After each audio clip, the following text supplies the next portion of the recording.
आता इसको रीड कैसे करना है? 94 डिवाइडेड 7।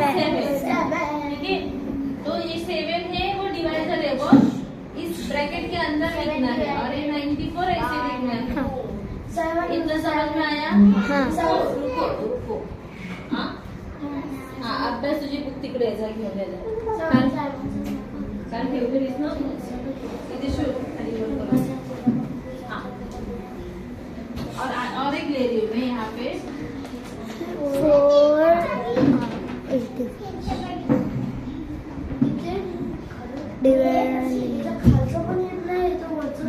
मला येतात।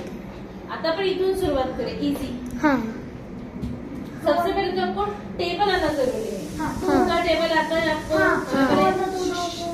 यहाँ पे 1 डिजिट है तो यहाँ का भी 1 डिजिट हमें देखना है। तो 2 के टेबल पे तो 1 नहीं आता है, इसीलिए हम 18 लिखेंगे कि 2 के टेबल पे 18 आ रहा है कि नहीं। मस्ती नको है, मस्ती नको है। टीचर 2 1 2 कसं घेणार? 2 1 2। ठीक आहे, तू सांगितलं 2 1 2 घ्यायचं, तिथे शोध बाबू। 2 1 2 घेतलं तर बघ ना 16 रिमेनिंग राहणार आहे। एवढं रिमेनिंग पाहिजे का आपल्याला? 2 9 जा 18। तो 2 9 जा 18 आलं रिमाइंडर आला 0। कळलं?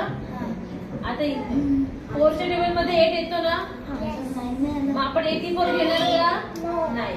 4 2 जा 8 0 इथे खाली 4 येणार। आता 4 1 जा 4। जोपर्यंत डिवाइड होऊ शकतं तोपर्यंत डिवाइड करायचं। मतलब रिमाइंडर जब तक 0 नहीं आता है तब तक करना है। लेकिन कुछ इसमें रिमाइंडर 0 नहीं आएगा, मतलब वो कम्प्लीटली डिविजिबल नहीं होता है। जैसे कि 7 है, अभी 7 के टेबल में 9 नहीं आता है, तो हम क्या करेंगे? 7 1 जा 7। यहाँ पे 2 नीचे आएगा 4। अभी 7 के टेबल में 24 भी नहीं आता है, तो 7 का टेबल बोलना है। 7 1 जा 7 7 2 जा 21 7 4 जा 28 बड़ा नंबर है, तो 7 3 जा 21। समझ में आया? हाँ। तो अभी यहाँ पे आपको ये भी लिखना है, ये क्या है आपका? डिवाइजर। ये है आपका क्वेश्चन। आणि ते खाली रिमाइंडर।